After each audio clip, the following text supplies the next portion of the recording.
유쾌, 상쾌, 통쾌한 쾌변호사와 함께하는 시원한 법률 나들이. 우리 똥 얘기가 너무 강렬했어. 안녕하세요. 여러분의 속을 뻥 뚫어드릴 쾌변호사입니다. 안녕하세요. 공변님 또 오셨습니다. 반갑습니다. 반갑습니다. 공변님 또 오셨어요. 공변님이 주제 갖고 오셨다고 네네. 하셨어요. 형사 절차에 대해서 연속 특집으로 하기로 했었잖아요. 맞아요. 그래서 오늘은 2탄. 저희가 그 전에 했던 게 그거잖아요. 그러니까 과연 나한테 공소장이 날라오면 어떻게 해야 되는가. 딱 뭔가 너 고소당했으니까 나와 했을 때 어떻게 해야 되는가에 대해서 했었죠. 이게 사실은 공소장을 받으면 사실 일반인 입장에서 굉장히 뭐라 그럴까? 무섭죠. 무섭죠. 그러니까 당해보진 않았지만 실제로 당한다고 생각해보면 엄청 후덜덜할 것 같은. 법원에서 갑자기 며칠 날 나보고 나오래 막 이러고 나 이거 재판 끝나면 나 범죄자 되는 거야? 뭐 약간 이런 생각을 하게 되잖아요. 사실은 그래서 약간 이 특집은 호랑이 굴에 들어가더라도 정신만 바짝 차리면 된다라는 약간 그런 컨셉으로. 진짜가요? 네. 정신 차리면 오히려 고통을 느낀 척 있는 게 아니라 정신없이 죽는 게 낫지 않아요? 그럴 수도 있지. 죄송합니다. 네, 죄송합니다. 네, 하여튼 그래서 좀 그런 컨셉을 약간 준비를 해봤고요. 좋습니다. 네. 약간 되게 쪽집게 강의 같네요. 형사 전문 변호사님의 쪽집게 강의. 가장 첫 번째부터 공소장이 날아든다면 이게 어떻게 되는 거예요? 일단 무슨 뜻이죠? 공소장이 뭐예요? 네, 그렇죠. 여러 번 말했던 것 같은데 기소, 공소제기란 말은 제가 지난 시간에 설명을 했었는데 검사가 내가 다 이 사람을 조사를 해봤어. 그랬더니 증거도 다 있고 이 사람 처벌을 받아야 될 것 같아. 이러면 이제 죄의 유무죄를 판단하는 건 법원에서 하는 거잖아요. 그러니까 우리가 민사에서 소장을 접수를 하듯이 공소장을 이렇게 기재를 해서 이 사람은 이런 법률에 위반해서 이런 잘못을 했으니까 처벌해 주세요라고 해서 그걸 접수하는 걸 말하는 거예요. 검사가? 기소제기. 법원 쪽으로 접수하는 걸 이제 공소제기 기소라고 하고요. 네. 그래서 공소장은 이 사람이 어떤 잘못을 했길래 처벌받아야 하는지를 검사가 구구절절하는 표현은 적절하지 않을 수 있는데 그런 내용들을 적어서 그러니까 나름 자세하게 그렇죠. 나름 자세하게 적어서 이제 법원에 접수하는 그런 문서라고 생각을 하시면 돼요. 그럼 그거를 법원에서 보내주는 건가요? 네, 그렇죠. 검사는 법원에 접수를 하고 법원에서 그걸 피고인한테 발송을 하게 됩니다. 그럼 그걸 받아들면 내가 어쨌든 뭔가 지금 재판에 갈 그렇죠. 위기에 처했다. 네. 약간 이거네요. 받고서 안 가시면 큰일 나요. 받고 안 가면 어떻게 됩니까? 잘못하면 도주율 있다가 판단돼서 재판 중에 구속이 될 수도 있고요. 직권으로 구속영장을 발부하는 경우도 있어요. 계속 안 나오고 이러면. 그렇군요. 네, 그러면은 그러면 이게 내가 재판에 걸린 거잖아요. 너무 후덜덜 말씀하신 것처럼 무서울 것 같은데 뭘 해야 돼요? 가장 처음으로는? 일단 공소장을 매우 꼼꼼히 읽어보실 필요가 있어요. 매우 꼼꼼히. 꼼꼼히. 여기서 포인트는 매우 꼼꼼인데요. 이게 중요한가 보네요. 그럼 공소장. 굉장히 중요하죠. 그러니까 내가 어떤 잘못을 했길래 처벌을 받아야 되는지를 파악하는 게 굉장히 중요하잖아요. 그리고 이거 너무 억울한데 내가 과연 무슨 내용으로 내가 뭐 처벌이 돼야 된다는 거야? 이걸 알아야지 적절히 내가 또 반박을 하고 그것에서 대응을 할 거 아니에요. 근데 이거 저 같은 법알못이 읽는다고 알까요? 맞아, 너무 어렵게 써 있는 거 아니에요? 네, 그래서 최소한 그러니까 법을 잘 모르시는 분들도 이 정도만 알면 대응을 적절히 하실 수 있도록 제가 그러면 오늘 이 방송만 보면 다 필요 없는 거예요? 그냥 읽기만 하면 딱 되는 거예요? 그러지 마시고요. 변호인의 도움을 받으세요. 그 얘기도 할 건데 변호인의 도움은 꼭 받으시는 게 좋고요. 어쨌든 최소한으로 뭔가 그러니까 디펜스 할 수 있는. 일단은 이제 변호인의 도움을 받더라도 그 전에 내가 어떻게 조치를 해야 되는지는 사실 되게 이제 알아둘 필요가 있고 알겠습니다. 그렇기 때문에 그런 컨셉으로 약간 준비를 했습니다. 그럼 공소장에는 무슨 내용이 담겨 있는 거예요? 보시면 피고인 관련 사항. 나 이 마크만 보다 떨려. 여기 이렇게 검찰 마크. 마크가 있어요. 나중에 올려주실 겁니다. 공소장 제목이 이렇게 돼 있고요. 사건 번호가 맨 위에 있죠. 이거 검찰 사건 번호인데 이 번호는 잘 메모를 해두시면 좋아요. 이 공소장은 버리지 마시고 잘 보관하시고요. 사건 번호. 설마 그걸 버리는 강 큰 사람 간혹 계시더라고요. 간혹 계시는구나. 정말 간혹. 그래서 첫 번째는 피고인 관련 사항을 쭉 적게 돼 있어요. 이 사람 이름, 뭐 주민등록번호, 주민등록번호 풀 주민등록번호가 나와요. 공소장에는 법원에서는 이제 뒷부분은 가리던데 직업도 이렇게 쓰게 돼 있고요. 직업이 없으면 무직 이런 식으로 표시가 되고 주거지는 실제 자기가 이제 거주하는 주소. 그러니까 주소지랑은 약간 개념이 달라요. 네. 실제 이 사람이 공소장을 받아볼 수 있거나 그런 실거주하는 주소지를 적게 돼 있고요. 등록 기준제는 여러분 주민등록에 있는 본적, 본적. 기본증명서에 나오는 본적 개념이라고 생각하시면 되고. 그 밑에 죄명이 나오네요. 네, 그래서 이게 내가 어떤 죄를 지었는지를 확인할 수 있는 중요한 부분이에요. 그래서 만약에 뭐 사기면 사기, 횡령이면 횡령, 뭐 절도면 절도. 내가 널 많이 사랑한 죄. 아니에요. 나 들었어. 못 들었어. 내가 널 많이 사랑하지? 너무나 많이 부족한데. 끔찍하다 진짜. 최악이야 최악. 사기죄 절도죄 이렇게 우리가 흔히 알 수 있는 제목이 있으면 좋은데 좀 어려운 거 써 있으면 뭐 일반 시민분들께서 일단 초록창에 좀 쳐봐도 초록창에 쳐보세요. 초록창에 쳐보시면 요즘에는 웬만한 내용들은 다 정말 자세하게 잘 돼 있어서 저는 그런 걸 추천을 드리고요. 이 적용법조라고 해서 그 죄명의 근거가 되는 처벌 근거가 되는 뭐 형법 몇 조 몇 항 맞아요. 그것도 쳐보면 다 나오더라고요. 요즘에는. 네 맞아요. 형법 치면 그 국가법령정보센터랑 연결이 돼서 다 눌러볼 수 있게 돼 있어요. 다 돼 있어서 그걸 통해서 확인을 해보시면 되고요. 그걸 보면 대충 좀 파악이 되겠네요. 네네. 그리고 구성 여부 파악이 될까요? 안 되나? 뭐 물론 안 되실 수 있어요. 변호사들이 법조를 보면 파악이 되네로 정말 아무런 신빙성이 없는. 저는 파악 안 되더라고요. 죄송해요. 넘어가죠. 법조항이 좀 이렇게 표현이 어렵긴 해도 이렇게 말을 보면 읽으면 이게 뭔지는 파악이 되시니까 내가 무슨 죄를 지었거나 파악이 그 정도는 파악을 하실 수 있을 거예요. 그리고 구속 여부인데요. 네. 두 가지죠. 구속 상태에서 재판을 받는 경우가 있게 되고 불구속 상태에서 재판을 받게 되는 경우가 있어서 만약에 구속 피고인이면 이 구속 여부의 구속 이렇게 돼 있고. 근데 내가 이걸 집에서 받아본 거면 다 불구속인 거 아니에요? 그렇죠. 집에서 받아본 경우는 당연히 불구속이죠. 그렇죠. 그러니까 지금 집에서 받아봤을 때 얘기를 하는 거니까. 구속 되신 분들은 구치소로 갑니다. 거기서 구치소 하려고. 네. 이제 변호인이 이제 선임돼 있는 상태면 변호인이 선임돼 있는 변호인이 쭉 이렇게 적혀 있고요. 국선 변호인이면 국선 변호인 누구 아니면 뭐 사선 변호인이면 뭐 어디 무슨 뭐 누구 아니면 뭐 법무법인 어디 뭐 없으면 없음. 그렇죠. 그런 식으로 나오게 됩니다. 공소 사실은 말 그대로 내가 어떤 죄를 지었는지를 확인할 수 있는 부분이에요. 근데 이건 정말 꼼꼼히 한번 보셔야 돼요. 왜냐하면 경우에 따라서 유무죄 내가 이제 이 공소 사실에 대해서 인정을 할 것인지 부인을 할 것인지를 이제 정하는 첫 번째는 이 공소 사실의 내용을 꼼꼼히 파악하는 거거든요. 그래서 그렇다면 이거는 정말 말도 안 되는 소설이 하려면 전부 부인을 하셔야 될 거고 인정 부인이라고 하면 제가 그런 말을 할 수 있는 기회가 있는 거네요. 난 이거 아니다. 이렇게. 그럼요. 당연히. 그러니까 재판을 하는 거겠죠. 그러니까 이것도 이제 저희가 여러 번 했잖아요. 재판도 전략이다 그러면서 맞아요. 반성하면 깎아준다. 네네. 그래서 그러니까, 제가 그거 이해 안 간다고 말했던. 맞아요. 네. 그러니까 그래서 고아님 부인을 하실 때 고아님은 스탑이네. 네, 그렇죠. 고소. 그런 제가 생각했을 때 그런 거 같은 거예요. 네. 사실 도박이잖아요. 어떻게 보면. 맞아요. 전략적으로 하는 게 맞죠. 네, 맞아요. 네, 그런 측면도 있죠. 그런 측면도 있죠. 그래서 저는 그게 이해가 안 간다는 거로. 왜 그거를 선택하도록 강요해야 되는 건지. 그래서. 아무튼 그런 양형에 있어서 그런 부분은 오히려 자백 여부는 양형에서 배제돼야 되는 게 아니냐. 그러니까 저는 그렇게 생각해요. 공소 사실 꼼꼼히 보셔야 되는데요. 제 구체적인 좀 사례를 들어보면 예를 들어서 이게 부인을 한다고 해서 내가 전부 다 부인을 할 필요는 없는 거예요. 사실은 대체적으로는 다 맞는데 큰 틀에선 맞아. 내가 이 사람 물건을 훔친 건 맞아. 근데 나는 사실은 이 범죄를 밤에 하진 않았어. 낮에 내가 이 사람 물건을 훔쳤어. 근데 이게 왜 중요하냐면요. 적용법조가 완전 달라져요. 적용법조가 달라지면 처벌되는 기준도 완전 달라져요. 그러니까 쉽게 말해서 호변님이 봉변네 집에 가서 똥을 쌌다 라고 써있으면 근데 나는 변기에 쌌다. 바닥에 싸진 않았다. 약간 그런 식으로 마음 편해지네요. 우리 너무 캐 변호사라고 이렇게 쏙쏙 들어오지. 맞아요. 왜 그러냐면 변호인은 선임한 기분이었어 방금. 하지만 나는 변기에 쌌다. 아무런 문제가 되지 않는. 아무런 문제가 되지 않는. 다른 느낌이긴 하다.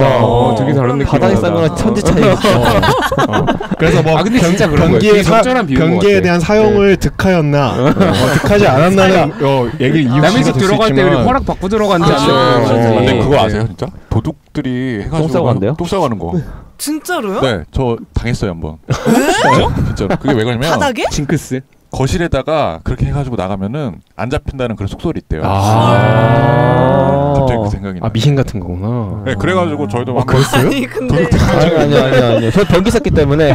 네, 죄송한데 공소 사실 얘기하다가 왜 이렇게 똥 얘기를 하고 있나요? 공소 사실을 꼼꼼히 읽어봐야 된다. 꼼꼼히 읽어봐야 되고. 그러니까 쉽게 말해서 아까 말씀드렸던 사례가 밤에 들어가서 남의 집 들어가서 하면 야간 주거 침입 절도라고 해서 특별 법적 규정이 있어요. 그래서 법적인 기준도 더 높고요.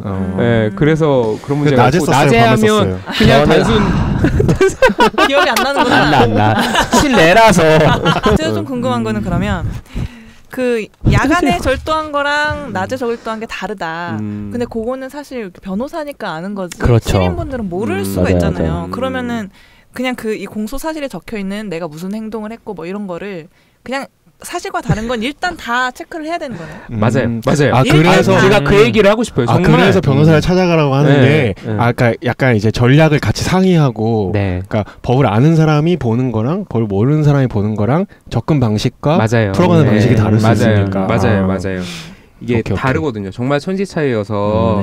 그리고 근데 정말 변호인이 없는 상태라면 꼼꼼히 일단은 저는 따져서 그 부분을 정확히 적시해서 뒤에 이제 의견서를 제출하도록 하거든요. 이제 공소장을 받으면 뒤에 말씀드릴 테지만 의견서를 제출하도록 하는데 그 부분은 꼼꼼히 해서 조금이라도 틀린 부분이 있으면 정확히 그 부분을 적시해서 이 부분은 아니다라고 부인을 하시는 게 맞아요. 그러면 꼭 궁금한 게 공소 사실에 들어있는 게 이제 내 혐의 내용이잖아요.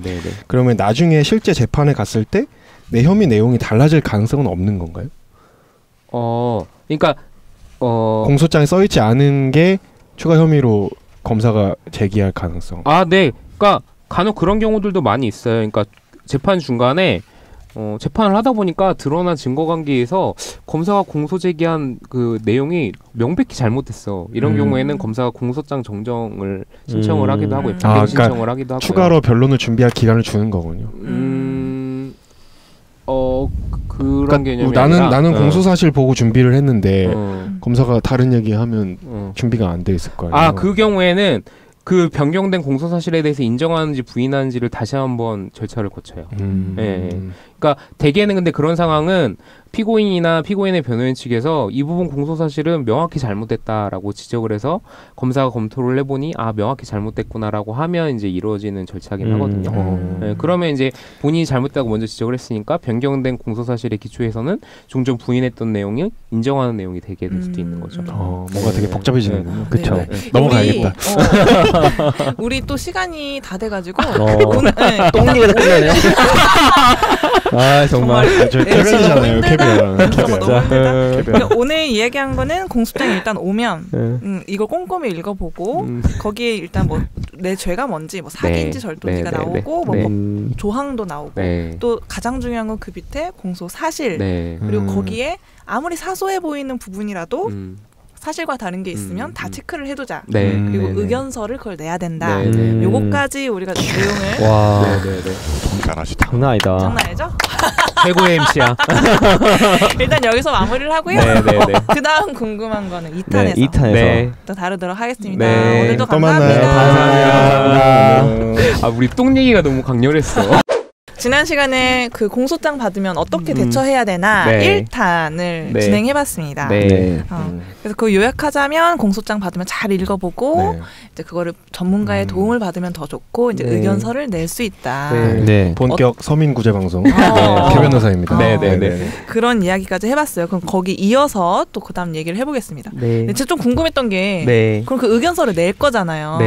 그 의견서 양식 같은 거는 없나요? 네, 의견서 양식이 있고요. 공소장을 법원에서 보낼 때 그 의견서 양식도 같이 딸려와요. 사실 이게 뭐가 되게 쓰라는 게 되게 많고 이걸 어떻게 써야 돼 사실 이런 마음이 사실은 드시고 실제로 저한테도 그런 말씀을 하신 분들이 되게 많아요. 그래서 그 관련해서 조금 말씀을 드리는 게 좋을 것 같아서 제가 좀 준비를 해봤는데 이것도 아마 저기 방송 보시는 분들은 지금 올라가고 있을 텐데 이게 딱 이렇게 있구나. 네, 있어요. 딱 그거부터 있네. 공소 사실에 대한 의견. 네네네네. 그 위에 이제 7일 이내에 법원에 제출하시기 바랍니다. 네, 그래서 사실 이 7일에 이거 꼭 제출해야 되는 거냐, 이거 7일에 제출 안 하면 불이익이 있는 거냐, 이런 부분 말씀을 많이 하세요. 근데 공소장 받으면 이제 실제로 이제 우리나라는 이제 그게 없잖아요. 그러니까 그 뭐라 그러지? 주치 같은 개념으로. 그러니까 그런 게 없잖아요. 개인 자문 변호사 제도가 없으니까.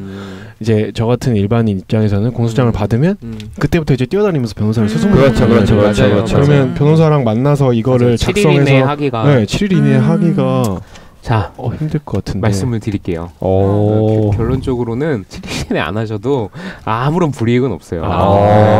근데 다만 이걸 하시면 꼼꼼히 적어내시면 사실은 유리하실 수 있고요. 그 방법을 조금 알려드리려고 하는 건데요. 네네.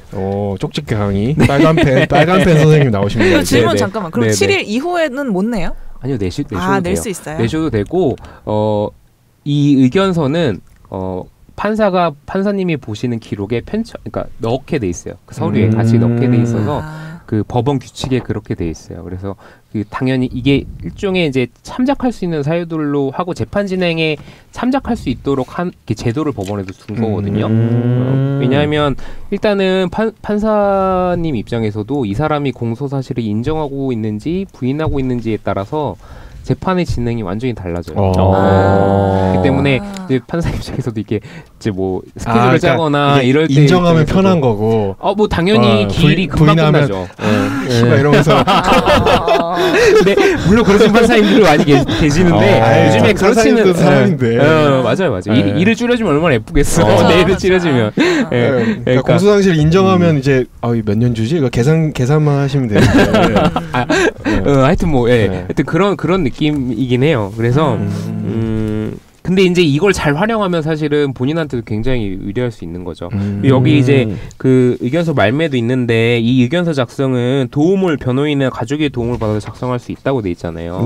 사실은 있다라고 돼 있지만 그렇게 하라는 측면이 큰 거예요. 왜냐하면 의견서에 그 말이 써 있나요 어디? 뒤에 박스에 있고 이게 규칙에도 그런 내용이 있는데 법원 이 의견서 제출의 근거가 되는 법원 규칙에도 그런 규정이 있는데요. 이게 하여튼 좀 저는 사실은 이거를 주변에 하다못해서 그냥 뭐 상담만 받으셔도 되니까 이걸 들고 가셔서 변호사한테 가서 이 부분 작성을 좀 도와주세요라고 하셔도 되고요. 사실은 아니면 내가 국선 변호인을 선정할 수 있는 경우에 해당하신다면 적극적으로 국선 변호인 제도를 활용하시기를 추천드려요. 사실은 이 단계에서부터 공소장을 받으시면 바로 변호인한테 가셔서 이 부분 작성부터 좀 도움을 받기를 저는 사실은 추천을 드리고요. 근데 그런 경우에 보통 아무래도 비용이 있어서 부담스럽죠. 맞아요. 법무사분한테 상담받고 그런 경우도 있는데 근데 법무사들이 그래서 써주는 게 그러니까 소송 대리는 못하는 걸로 알고 있거든요. 맞아요. 그냥 본인 이름으로 서류만 작성해 주는 거예요. 네. 그런 경우는 어떻게 당사자 본인 이름으로. 그러니까 그렇다 보니까 이게 절차를 실제 겪은 경험이 없으시다 보니 제 입장에선 그래요. 이 전반적인 형사 절차의 진행 과정을 잘 아셔야 의견서 작성도 효율적으로 할 수가 있거든요. 잘 정확하게 할 수가 있는데 그런 부분에서는 좀 한계가 있으신 것 같아요. 그러니까 실제로 재판에 들어가시고 하시는 건 아니니까. 그러니까 서류를 작성하는 그래도 그분들은 다 그냥 그 당사자 이름으로 하는 거지. 그분들이 활동을 하시는 건 아니에요. 피고인 본인의 이름으로 하고 대리인이나 변호인의 지위를 가질 수는 없어요. 어떻게 보면 그러니까 법률 대리인으로 딱 쓸 수가 있는 게 아니니까 책임 소재도 좀 그렇고. 근데 안타깝게도 그렇게 해서 법무사분들이 많이 써주는 게 비용적으로 처음에 진행했을 때는 맞아요. 저렴하니까 그렇게 하는 게 있죠. 좀 안타깝긴 해요. 그렇군요. 네네. 알겠습니다. 여기 의견서에 되게 적어야 될 내용이 되게 많네요. 네, 그러니까 사실 이 압박스러운 거예요. 이게 그냥 정말 이런 거 익숙하지 않은 이거 쓰면서 눈물 날 것 같아요. 네. 맞아요. 자, 뭐 이런 것까지 써야 돼. 약간 이런 싶은 것들을 다 쓰게 돼 있어서 법원에 이야기하고 싶은 특별한 사정이 있습니까? 사실은 이제 본인한테 유리한 부분들을 최대한 노출시키도록 이것저것 쓰게 하는 거긴 한데 성장 과정 및 생활 환경 향후 취직을 하거나 직업을 바꿀 계획이 뭐 크게 보면은 이남 일녀의 뭐 태어나 어렸을 때부터 맞아요. 근데 이제 그런 내용들이 쉽게 말해서 양형 사유인데요. 네. 이런 부분들이 이제 그 사람의 성장 환경이나 가정 환경이나 이런 것들이 양형에 사실은 고려가 될 수 있거든요. 그러니까 사실은 어떤 사람이 범죄를 저지르는 게 온전히 개인만의 책임은 아니잖아요. 그렇다 보니 그런 부분들을 양형에 좀 고려를 한다는 것이거든요.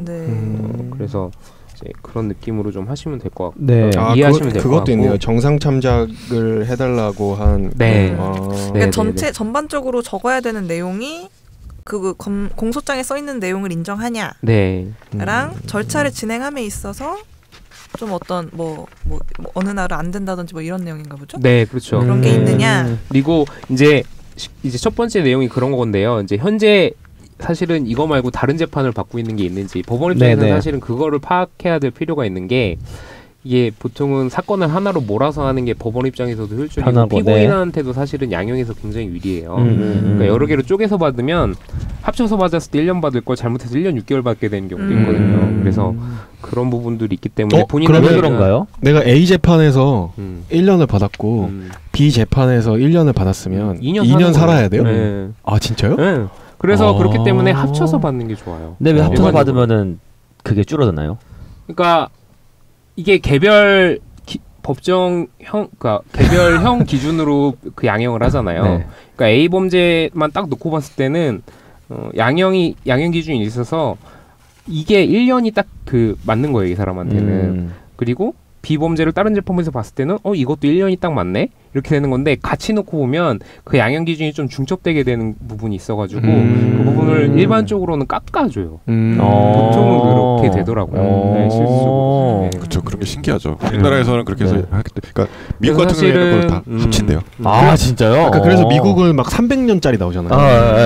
그러니까 사실은 맞아요. 그 부분이 어떻게 보면 되게 불합리한 부분일 수도 있고 일반적으로는 이해하기 좀 어려울 것 같아요. 그래서 일반적으로는 피고인들도 그걸 알기 때문에 다 병합 심리를 하려고 하죠. 병합 심리가 합친다. 네, 맨날 변호사님 이거 좀 병합 받을 수 있게 해주세요. 이러면서 그렇게 많이들 하세요. 네. 그 다음에 또 뭐 어떤 내용을 적나요?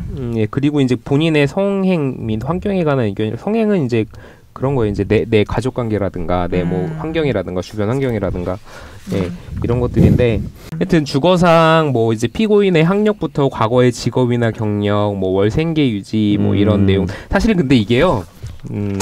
네, 말씀해 주시죠. 구속 여부를 결정하는 그런 요소거든요. 이 도주나 증거인멸 염려나 뭐 도망의 염려가 있는지를 사실은 이걸 기초로 해서 판단을 하는 거예요. 주거가 명확하냐. 그럼 이거를 자세히 쓸수록 구속이 안 될 확률이 높겠네요. 그렇죠. 만약에 난 정말 일정한 주거도 다 있고 일정한 직업도 가지고 있다면 이건 쓰시는 게 본인한테 유리해요. 그러니까 이런 게 되게 중요한 것 같아요. 맞아요. 네, 맞아요. 자세히 쓰는 게 불리하다 생각하면 또 모르고 안 쓰셔도 돼요. 사실은 이 여기 뒤에도 안내돼 있지만 이걸 굳이 안 쓰셔도 돼요. 그러니까 우리가 막 드라마, 영화 보면 묵비권 얘기 하더만 하니까 묵비권이 무조건 유리할 것 같죠. 그러니까 그렇기 때문에 이게 자기한테 유리한지 불리한지는 사실은 모르잖아요. 잘 모르시니까 그래서 법률 전문가의 도움을 받으셔서 이제 도움을 받아서 쓰시는 거 추천을 드리는 거고요.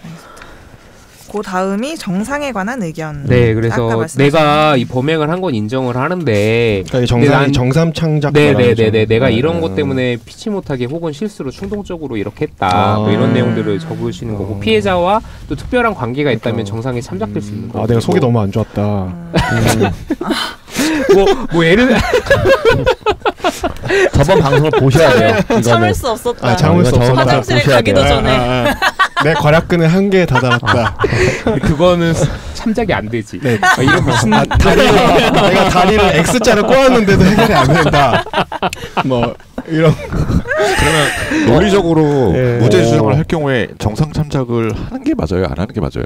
원래는 사실은 논리적으로는 아니죠. 그러니까 내가 정말 결백하면 난 결백하다 이러면 사실은 양형에 대한 변론을 안 하는 게 사실은 논리적으로는 맞죠. 내가 무죄인데 무슨 양형이 가능한 걸 해요. 근데 사실은 그렇게 쉽지 않아요. 그러기 쉽지 않기 때문에 내가 무죄 주장을 하더라도 일반적으로는 양형 주장도 같이 하는 게 일반적이긴 해요. 뭐 나는 무죄라고 생각하지만 법원 입장에서 무죄라고 생각 안 할 수 있는 거니까 그거에 대해서 뭐 이런 그럼 이 사람 유죄 스스로 인정하고 있는데 부인하는 거 아니야? 뭐 이렇게 생각하지는 절대 않거든요. 물론 이제 경우에 따라서는 그럴 수도 있겠지만 일반적으로 그렇게 제가 이제 느끼는 느낌으로는 그렇게 생각하시진 않는 것 같아요. 양형 변론 한다고 해서 뭐 그걸 불리하게 작용하지는 않는 것 같아요. 그리고 이제 피해자의 관계 부분은 왜 중요하냐면 이 범죄를 저지르게 된 게 이 사람과의 특수관계에 있어서 유리하게 작용할 수 있는 경우들이 가령 있어요. 그러니까 예를 들어서 내가 이 사람이랑 사실혼 관계야 사실은. 사실혼 관계고 그래서 사실은 같이 먹고 사는 생활 경제 공동체 요즘 그렇죠. 최순실이었나? 최순실과 박근혜 경제 공동체 약간 이런 관계여서 좀 비유가 부적절했던 것 같은데 이런 관계여서 횡령으로 고소를 한 거예요. 같이 음식점을 운영했는데 그냥 둘이 이제 썼지 같이 쓴 건데 사실은 나중에 이제 횡령으로 고소를 해버린 거죠. 이런 경우에 이제 그런 관계들이 사실은 양형에 참작될 수 있는 거죠. 이런 경우는 잘 주장하면 양형 정상 참작 사유도 되겠지만은 어떻게 또 구성안에 따라서 무죄가 될 수도 있고 맞아요. 사실은 그 포인트 아까 제가 지금 말씀드린 사례는 무죄 주장하는 하나의 포인트이기도 해요. 사실은 뭐 일반적으로 생각했을 때 같이 부부인데 뭐 카드도 그냥 쓰고 같이 쓰는 거지 뭐 이렇게 생각을 하기가 다 네 입으로 들어간 거다. 그런 것들이 하여튼 그렇죠. 근데 여기 이렇게 의견서에 뭔가를 적어서 내면 그 의견을 재판정에 나가서 번복할 수가 없나요? 아니요. 번복이 가능하고요. 사실은 그렇기 때문에 이걸 참고한다는 의미로만 한다고 제가 말씀드렸잖아요. 속았지?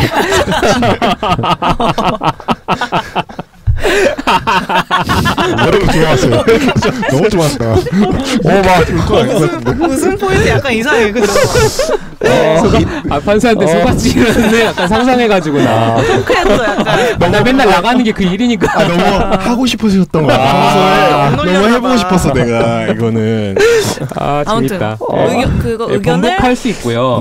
이 의견서에서 공소사실 인정 여부를 이제 기재한 게 그대로 내가 첫 공판기일에 나가서, 그러니까 처음에 재판을 받게 되면요, 이 공소장을 받고 처음에 이제 재판을 나가게 되면 처음에 판사님께서 제일 하시는 게 일단 피고인 인적사항을 확인해요. 그 공소장에 적힌 인적사항을 확인하고 그 다음에 하는 것이 이 공소사실을 당신이 인정하냐 부인하냐 이걸 하거든요. 근데 그 날에 한 이제 진술한 내용이 기준이 되는 거예요. 네. 그렇기 때문에 그 전에 뭐 다른 내가 나는 사실은 이제 뭐 인정한다고 했었지만 그날 첫 길에 나가서 부인한다고 해도 되는 것이고요. 뭔가 되게 쓸데없는 생각이 떠올랐어요. 뭐요? 쓸데없는 생각인데 말해도 돼요? 네. 말해봐요. 그러니까 약간 뭐 그렇지 않겠지만 내가 범죄를 인정한다고 하면 상대적으로 검사 측에서 준비를 좀 덜하고 나올 가능성이 좀 있지 않을까. 그래서 인정한다고 해서 방심시킨 다음에 제가 사실은 조목조목 부인을 하는 거죠. 검사님을 까는 건 아니고요. 네. 공판 검사님들이 그렇게 기록을 열심히 보시진 않아요. 일반적인 사건에서는. 그래서 재판정 가서 막 이렇게 보시는 분들도 대부분이고 사실은 뭐 이렇게 상대방이 법원에 낸 의견서까지 꼼꼼히 챙겨보시는 검사님은 흔치 않은 것 같아요. 큰 상관없다. 그럼 이거 왜 쓰나요? 그러니까 이건 사실 법원의 진행 편의를 위한 거고 검사님을 위한 건 아니에요, 사실은. 근데 만약에 내가 입장을 번복했을 때 내가 기존에 냈던 의견서가 증거로 채택되면 어떻게 해요? 증거가 될 수 있는 거예요? 의견서는 증거가 될 수 없어요. 규정에 명확히 그렇게 돼 있고요. 네, 증거 능력을 갖지 않아요. 그렇기 때문에 이제 이 부분은 참고 서류 정도의 의미인데, 그런데 여기서 한 가지 유의하실 건 그런데 말입니다. 판사님도 사람이다. 물론 법 규정엔 다 그렇게 되어 있지만 판사님도 사람이기 때문에 처음에 의견서 냈는데 다 인정한다고 해놓고서 갑자기 첫 공판기일에 나와가지고 저 그러지 않았어요 부인해버리면 사실은 판사님 입장에서는 약간 이상한 생각을 의심죄라기보다는 이게 뭔가 이 사람의 부인 진술이 신빙성이 없구나. 거짓말을 전략적으로 거짓말을 하는 걸 수 있겠구나라는 생각을 할 수도 있다는 거예요.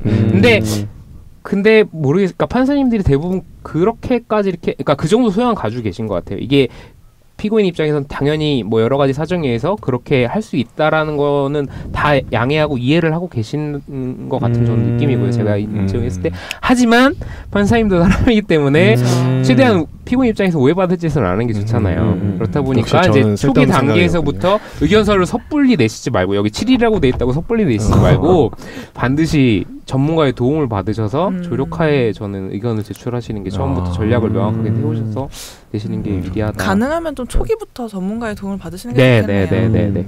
그냥 뭐 그냥 상담만 한다고 해서 하고 가서 도움을 달라고 해도 요즘에 다 이렇게 해주시거든요.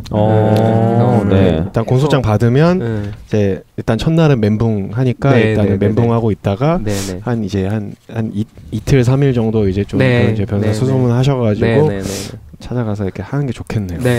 알겠습니다. 우리 또 공소장에 덧붙여가지고 이 의견서만 오는 게 아니라 여러 가지 서류 있다고 알고 있어요. 근데 그거에 대해서는 저희가 3탄으로 넘어가서 말씀 나눠보도록 할게요. 근데 이거 재밌는데요? 그러니까 너무 재밌다. 3탄도 기대하겠습니다. 오늘 감사했습니다. 감사합니다. 혹시 이성균이 아저씨에 아저씨? 나의 아저씨랑 나온 거. 그러니까 뭐냐면 이성균 목소리가 약간 동굴 목소리잖아요. 그래서 뭐 야야 이제 시작이다 이런 거는 너무 많이 흔해서 이 지금도 하나 하신 거예요. 그래서 약간 눈치 보셨어. 그래서 이제 그 아이유가 나오는 최근에 있어가지고 이성균이 그게 있었거든요. 그래가지고 그 맥주를 마시는데 아이유는 아니지만 호변님 보면서 이렇게 맥주를 아이유가 다쳐가지고 맥주를 마시거든요. 다친 거랑 맥주랑 무슨 상관이야? 그러니까 이게 그 아픈데 약은 못 먹고 맥주를 마시고 있는 거예요. 편의점에 혼자서. 그래서 약값이 더 싼데. 근데 이성균이 드라마니까요. 그래서 해서 지나가다가 지나가면서 그 약간 시니컬한 캐릭터거든요. 그래서 딱 던지는 멘트가 있어요. 그래서 아프면 약을 먹어. 자 인사해주세요. 인사. 비교해봐봐. 아프면 약을 먹어. 오늘 오프닝 멘트는 아프면 약을 먹어. 아프면 약을 먹으러.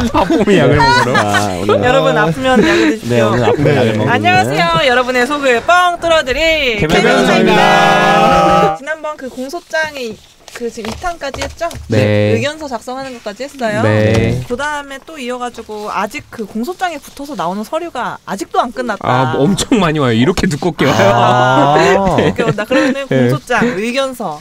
그거 말고 집 우편물에 두꺼운 게 있으면 의심해야죠. 병원에서 온 서류는 함부로 버리면 안 되죠. 그러면 그 다음 서류는 또 뭐가 있나요?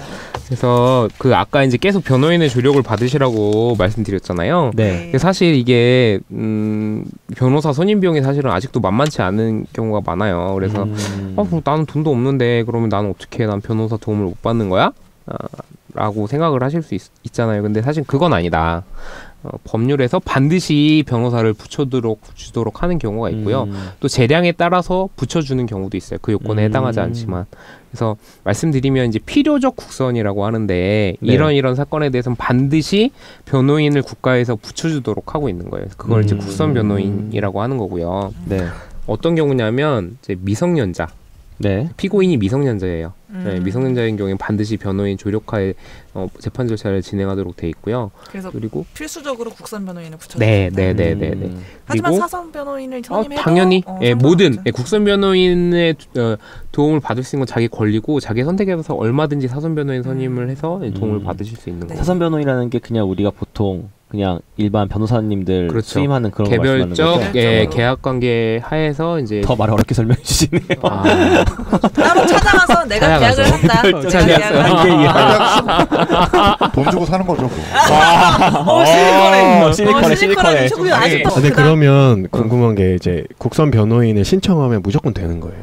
필요적 국선에 해당하는 경우에는 반드시 선정을 해주도록 법에 돼 있어요. 이제 그 경우가 이제 미성년자인 경우고요. 첫 번째가 70세 이상인 자의 경우. 70세 이상. 그리고 농화자라고 해서 귀나 말씀을 못하시거나 귀가 안 들리시는 경우. 그리고 심신장애에 의심이 있는 사람. 그러니까 뭐 이렇게 조금 이제 정산적인 판단 능력이 이런 게 떨어지셔가지고 변호인 도움이 반드시 필요하신 분 같은 경우는 이제 그렇게 할 수 있도록 하고, 또 법정형이 사형, 무기 3년 이상의 징역형에 해당하는 범죄로 기소가 된 경우에는 이 경우에는 반드시 필요적으로 국선 변호인을 붙여서 하도록 하고 있어요. 근데 여러분 궁금하지 않으신가요? 뭐죠? 왜 나쁜 짓을 한 사람한테 변호인을 반드시 붙여줘야 될까요? 이렇게 중범죄를 저지른 사람인데 무려 3년 뭐였죠? 3년 이상이면 사형 무기 3년 이상이면 사실 상하는 25년이에요. 네. 그러니까 이런 법정형으로 되는 건 사실은 굉장히 큰 범죄거든요. 왜 그런 걸까요? 어쨌든 뭐 범죄자도 인권이 있고 뭐 그 어쨌든 사람으로서 가져야 될 권리를 뭐 보장을 해주는 거 아닌가요? 맞습니다. 네. 맞는 표현이고요. 생각보다 재미없는 답변이네요. 뭐 이런 거 있잖아요. 좀 재미는 없었어. 사실. 재미는 좀 없었어. 그러면 재밌게 답변 한번 해보세요. 아니 재밌게 답변 한번 해보세요. 화를 내세요. 한마디로 요약을 드리면 이 표현 들어보시죠. 무죄 추정의 원칙이라고. 네. 사실은 법원에서 최종적인 판단이 나올까지는 이 사람은 무죄로 봐야 된다는 거예요. 그렇기 때문에 이 사람이 정말 무죄일 수 있기 때문에 이렇게 중범죄로 기소가 되고 처벌될 염려에 있는 사람한테는 반드시 변호인의 도움을 받게 해서. 그러니까 오히려 잘못되면 큰일 나니까. 네, 맞아요. 오판의 위험이 항상 있는 거잖아요. 너무 재밌었어요. 괜찮았어요. 그런 위험을, 그런 가능성을 법의 규정에 의해서 줄여줘야 된다는 거죠. 네. 그런 취지로 이해를 하시면 됩니다. 그래서 제 질문에 답변은 언제 해주시나요? 뭐였죠? 원래도 얘기하려고 하셨다면서요. 국선 변호인 신청하면 다 되냐고요. 그래서 이 경우에는 다 되고요. 제가 아니면 이 경우 아니면 다 되진 않아요. 네, 다 되진 않고요. 근데 요즘에는 굉장히 재량에서 넓히는 분위기고 이 외에 경제적 사유에 의한 경우에도 해주도록 돼 있고 그 기준이 250만 원인가로 제가 알고 있는데 월평균 수입이 270만 원이죠. 네, 270만 원으로 알고 있는데 그 정도 기준에 대한 소명 자료를 같이 내시면 해주도록 돼 있어요. 전 되네요. 그리고 아주 기분 좋아서 갑자기. 필수적인 국선 변호인으로 이제 필수적으로 붙여줘야 되는 경우가 있고. 그리고 다른 법에 규정이 있는 경우가 있는데 한부모 가족이거나 그리고 외국인이신 경우도 대부분 해주더라고요. 이런 경우가 외국인 분들 많이 해주시는 거예요. 그리고 외국인은 통역인도 다 지정을 해주고요. 이런 경우가 지금 재량에 의해서 국선 변호인을 선임해 주시는 거예요. 근데 외국인은 왜 해주죠? 왜냐하면 이제 약간 언어나 하여튼 이제 한국의 법 절차에 대해서 잘 모르니까. 그러면 자기 우리나라 시민이 먼저인 거 아닌가요? 우리나라 국민이? 그럴 수 있죠. 네. 예, 그렇게 생각할 수 전 충분히 있다고 생각을 하는데 다만 이게 이제 재판 절차에 있어서 최대한 이제 불리함이 없도록 하려는 게 이 제도의 취지거든요. 근데 사실은 그 기준을 넘어서는 사람은 다른 방식으로 도움을 받을 수 있는데 외국인 같은 경우는 그렇지 못하는 경우들이 사실은 많이 있잖아요. 변호인을 선임하려고 본인이 알아보는 단계에서도 조금 어려움이 있을 수 있겠네요. 네, 일단 언어 문제도 그렇고요. 일반적으로는 이주민, 그러니까 외국인 한국에 정착해서 이제 사시는 외국인 분들은 경제적 능력도 사실은 일반적으로는 일반 한국인에 비해서는 떨어지는 게 일반적이고요. 그런 취지라고 생각을 하시면. 또 어떻게 보면 변호인 절차가 그 피고인 입장에서는 보호받는 걸 수도 있겠지만 계속 저는 시니컬하게 가는데 좋아요. 어떻게 보면은 변호인 우리는 너희들한테 이런 절차를 줬어. 너는 충분히 이런 기회가 있었는데 이거를 나중에 따말하지 마. 맞아요. 그러니까 다 너희가 방어권 행사할 수 있는 기회를 줬고, 근데도 너는 유죄야. 방금 괜찮았어요. 뭐 섬뜩한 눈빛. 반대로 생각할 수 있죠. 이게 뭔가 그러니까 어떤 정당성, 이게 어떤 그 판결의 정당성을 강화해주는 그런 난 할 만큼 했어. 요소이기도 하죠. 역시 봉변님. 국선 변호인 선임되시는 분들은 법원에서 랜덤으로 이렇게 선임을 해주시나요? 원래는 그렇게 되고요. 근데 여기 국선 변호 선정 청구서 양식 제가 첨부해둔 거 보면요. 사실은 각 재판부마다 전속 변호인이 있어요. 국선 전담 변호인이 있고요. 일단 근데 간혹 그런 분 계세요. 이게 많이 재판을 받으신 분들이 있거든요. 근데 이제 그 국선 변호인이 되게 잘해줬어. 그래서 정말 실제로 그 사람의 이름을 적어가지고 이 재판부에 요청을 하는 경우가 있어. 그러면 해줘요? 실제로 신문관이 전화가 와서 변호사님 할 수 있냐고. 하시면 그 전화 받아보셨죠? 한번 받아봐가지고. 클라스. 이야. 한번 그래서 맡은 적이 있었는데 멋있다. 근데 사실은 변호인 입장에서 되게 힘들어. 이런 분들은 되게 요구사항도 되게 많으시고요. 본인의 권리를 근데 사실은 그게 이제 본인 권리시니까 저는 철저하게 행사를 하시는 거는 뭐 잘못된 건 아니라고 생각하는데 피곤하다. 그냥 변호인 입장에서는 조금 이제 피곤한 경우도 있었어요. 그럼 그런 경우에 반대로 난 이 국선 변호인 마음에 안 들어. 그러면은 그거 날카롭다.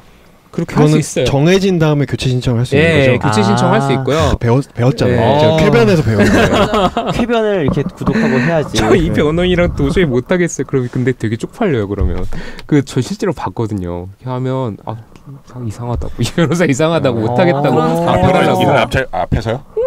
재판정에서. 근데 진짜 그렇게 힘드신 상황이니까 뭐 그러실 수 있는데 변호사 입장에서는 되게 그럴 수 있죠. 상황에 맞닥뜨리면. 역시 좋은 일은 자기 일이라고 명확하게 얘기하고 나쁜 일은 그런 거 봤어요. 네, 여기까지만 하겠습니다. 네. 종황배님 사랑하니까요. 네네. 그래서 그 국선 변호인 선임 신청서가 서류가 같이 온다는 말씀이신 거죠? 네네네. 그래서 이 부분도 그 해당 사항에 해당하지 않더라고. 일단은 그 모든 요건에 해당하지 않더라도요. 내가 무죄 취지로 다투고 있고 그러면 해주시는 경우들도 많이 있어요.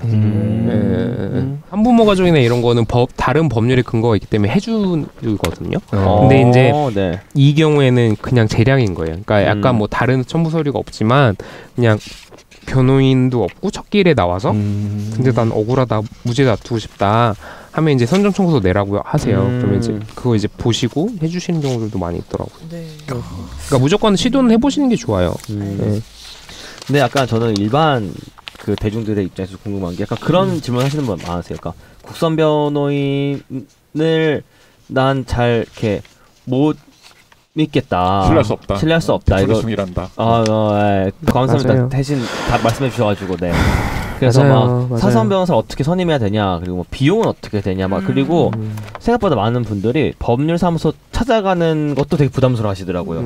그런 것들은 약간 이제 형사 전문 변호사로서 어떻게 좀 이렇게 좀 친근하게 다가갈 수 있는지, 아니면 혹시 국선 변호사를 두 번째 거 배운 것 같아요. 쾌변에서. 어떻게요?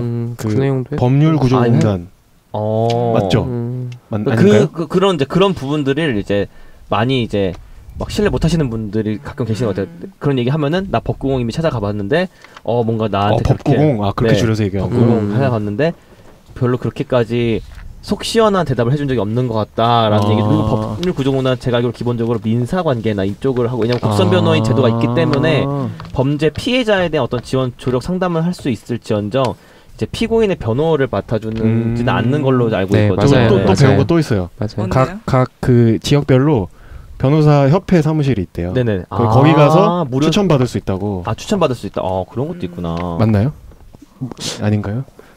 변협에 하면 뭐 모르겠어요. 저도 그건 잘. 저 처음 들어보는 그래요? 들어보는데. 저 캐변에서 배운 것 같은데 아닌가요? 제가 잘못 알고 있는 거. 저희가 배웠네요. 그때 리서치에서 아마 말씀드렸을 수도 있을 것 같아요. 뭐 어떻게 하면 되나요? 알겠습니다. 네, 국선 변호인 선임했을 때 어떻게 좀 그래서 일단 요즘에 인터넷이 많이 활성화돼 있으니까 인터넷 검색을 많이 해보시기도 하더라고요. 근데 사실은 그 광고도 많이 하세요. 변호사분들이. 맞아요.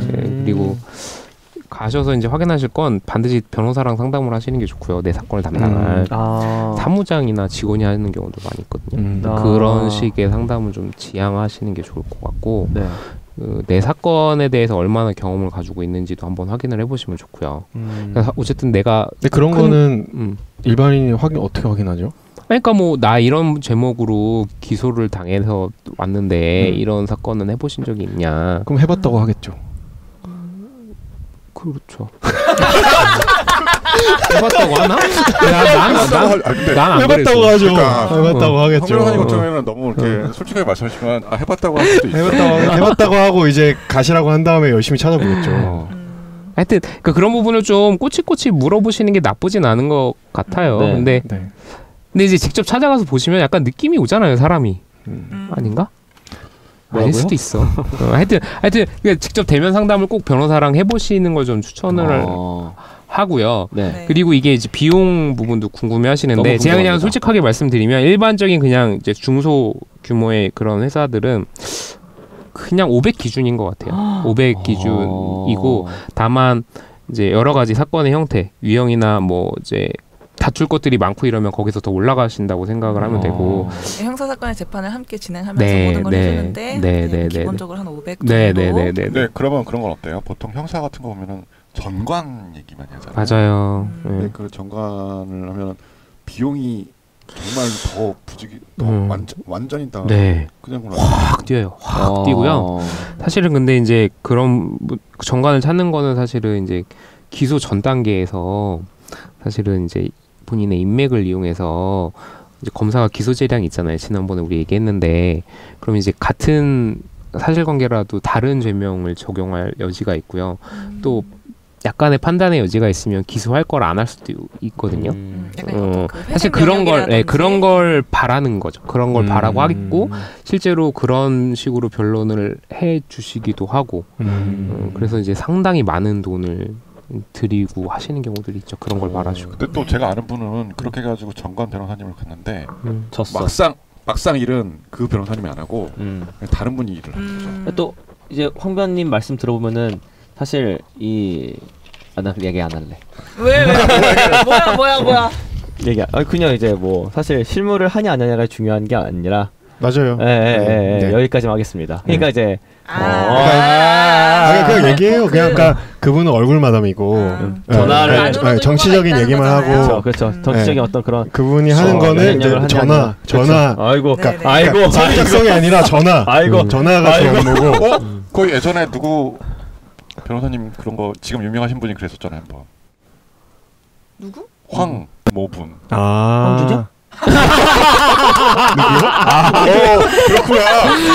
그러면 이제 국선 변호인 선임 됐을 때 어떤 식으로 내가 해야지 조금 더 내가 최대한 좀 더 뭐랄까 국선 변호인과 잘 호흡을 맞춰갈 수 있는가? 이런 팁 같은 거 좀 알려주시면 안 될까요? 형사 전문 황준혁 변호사를 찾아가야죠. 그러니까 나를 만나면 된다. 그래야죠. 우리 그러지 맙시다. 그러지 맙시다 진짜. 아니 한번 해보시면 다시 올 정도로 이렇게 재밌겠어요. 여기다 쓰면 되겠네. 여기 뭐지? 황준혁. 잠깐만. 하지마. 근데 이게 사실 뭐 국선 변호인이냐 사선 변호인이냐의 어떤 내가 조력을 받는데 차이가 있는 건 아니잖아요. 그 사선 변호인께도 하시는 것처럼 왜 연락하셔서 뭐 진행 상황 묻는다든지.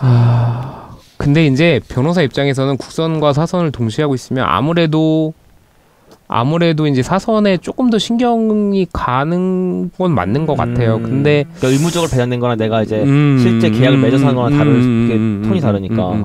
근데 반드시 또 그런 건 아니고요. 그건 그 변호사님의 어떤 평소의 생각이나 어떤 이제 상황이나 이런 것들에 따라서 다른 것 같고요. 그러니까 가령 이런 거예요. 내 국선이지만 살인 사건이야. 근데 무죄 주장을 해. 난 너무 억울하다. 사실 이러면 국선 사건에도 되게 열심히 그거는 변호사로서 해야 되는 사건이죠. 예. 근데 그냥 자백하시는 사건이고 사실은 그런 것들은 양형 변론을 열심히 해드리면 되는 부분이어서 크게 어렵지 않을 수도 있거든요. 이제 뭐 그런데 이제 일반 이제 사선 사건 하여튼 뭐 그런 차이가 좀 있는 것 같아요. 언제까지 제출해야 되는 기한이 혹시 있나요? 국선 변호인 선임 신청. 원래는 재판 전까지 제출을 하는 게 좋고요. 네. 근데 그러니까 그러면 어떡해요? 내가 여행 갔어. 나 혼자 살아. 여행 갔어. 근데 집에 공소장이 날라왔어. 그럼 어떻게 되는 거예요? 그렇죠. 그런 경우에는요, 사실은 본인 외에도요, 가족이나 형제자매나 본인의 이제 대리인을 이렇게 해서 그 선정 청구는 할 수가 있어요. 근데 혼자 살고 공소장이 날라온 것도 몰랐는데. 그렇죠. 네. 그러면 이제 그거는 되게 날라오지 않나요? 아니 여행 가서 집에 없다니까요. 내가 한 달 여행 갔어. 폐문 부대로 다시 그냥 송달이 아마 그러면 이제 어쨌든 못 받으면 이제 본인이 첫끼를 못 나가겠죠. 그러면 법원에서 소지탐지 촉탁이라 그래서 시켜요. 검찰청한테 해서 수사관 보내가지고 찾게 해요. 그래서 어떻게든 이제 그 사람이 와야 절차가 개시될 수 있기 때문에 그거는 법원에서 하는 일이에요, 사실은. 네. 그러니까 등기로 직접 수령을 해야만 되는 거예요? 그렇지 않나요? 우편함에 꽂혀 있는 게 아니에요? 그렇진 않아요. 또 우편함 보고 깜놀할까봐. 알겠습니다. 그러면은 재판 기일 전에 제출하는 게 원칙. 이고 하지만 그런 경우들도 되게 많아요. 내가 뭘 어떻게 할지 몰라서 그냥 나오라고 하니까 일단 첫 기일엔 나갔어. 근데 이제 딱 봐서 판사님이 봐서 뭔가 억울하고 무죄 주장을 하는 것 같은데 도움이 필요할 것 같아. 그런 경우에는 얼른 선정 청구서 내라고 하시는 경우도 있고 첫 기일에 내라고 도움 받기를 원하세요 이렇게 물어보신 다음에 내라고 해서 그 이후에 선정한 다음에 두 번째 기일을 진행하고 이런 경우도 있어요. 그리고 첫 기일에 가서 잘 모르시겠으면 그리고 꼭 변호인 도움을 받으셔야 되겠으면 공소 사실에 대한 인정 여부를 첫 기일에 나가서 밝히실 필요는 없어요. 저는 변호인 도움하에 조력하에 다음 기일에 하겠습니다라고 하고 정리하고 나오시면 돼요. 기일이라는 게 흔히 말하는 그 재판 열리는 네, 나가는 날. 네, 아유 오늘 너무 얘기를 너무 알차게 해가지고 또 시간이 다 됐어요. 어느 정도 이게 마무리가 됐을까요? 내용이? 네. 그러면은 공소장. 네, 하고요. 이제 다음에는 그러면 이제 재판이 딱 시작됐을 때 난 어떻게 해야 되는 것인지. 시작됐을 때 이제부터 시작이네요. 네. 이제 시작입니다. 우린 그동안 뭘 한 거죠? 준비? 알겠습니다. 그럼 그 다음부터는 재판장에 나가서 하는 이야기에 대해서 좀 나눠보겠습니다. 오늘도 감사했습니다. 아프면 약을 드세요. 아프면 약을 드세요. 한번 해주세요. 아프면 약을 먹어. 오늘 방송 잘 들으셨나요? 가시기 전에 구독, 즐겨찾기, 좋아요, 그리고 하트 잊지 마시고요. 댓글도 좀 남겨주세요.